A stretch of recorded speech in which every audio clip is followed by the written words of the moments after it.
Seorang perempuan warga Kecamatan Kemlagi, Kabupaten Mojokerto, nekat memalsukan dokumen berupa KTP, kartu keluarga, dan surat kematian seorang pengusaha SPBU di Mojokerto. Aksi pelaku dilakukan untuk merebut harta dari pengusaha berupa rumah, tanah, dan mobil. Kini pelaku menjadi pesakitan di Pengadilan Negeri Mojokerto. Emi Lailatul Uzlifa, warga Kecamatan Kemlagi, Kabupaten Mojokerto, duduk sebagai pesakitan di Pengadilan Negeri Mojokerto. Emi Uzlifa menjadi tersangka terdakwa kasus pemalsuan akta kematian, KTP, dan kartu keluarga atas nama suami sirinya, Handika Susilo, seorang pengusaha SPBU di Mojokerto. Agenda dalam sidang perdana ini mendengarkan pembacaan dakwaan dan pemeriksaan saksi. Dalam dakwaan, Jaksa Ari Budiarti menyatakan terdakwa telah memalsukan dokumen berupa KTP, kartu keluarga, dan surat kematian atas nama Handika Susilo. Pemalsuan dokumen ini dilakukan dengan tujuan menguasai dan membalik nama harta Handika Susilo berupa tanah, rumah, mobil senilai 2 miliar rupiah. Terdakwa memalsukan NIK Handika Susilo dengan menggunakan NIK orang lain.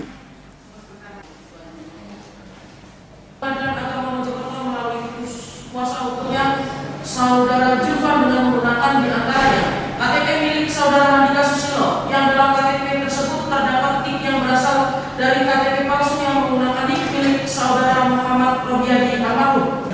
Dari pemalsuan KTP inilah akhirnya terdakwa menerbitkan kartu keluarga dan surat kematian atas nama Handika Susilo.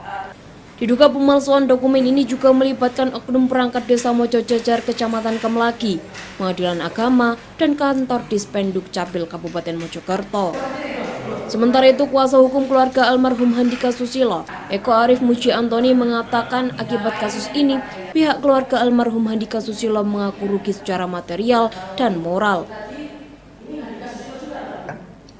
Yang jelas keluarga sudah mengalami kerugian baik secara material maupun moral, ya kan? Keluarga meminta karena ini sudah berproses hukum agar saudara terdakwa yang sudah menggunakan surat yang seolah-olah asli, ya, atau alias ini palsu, ya kan?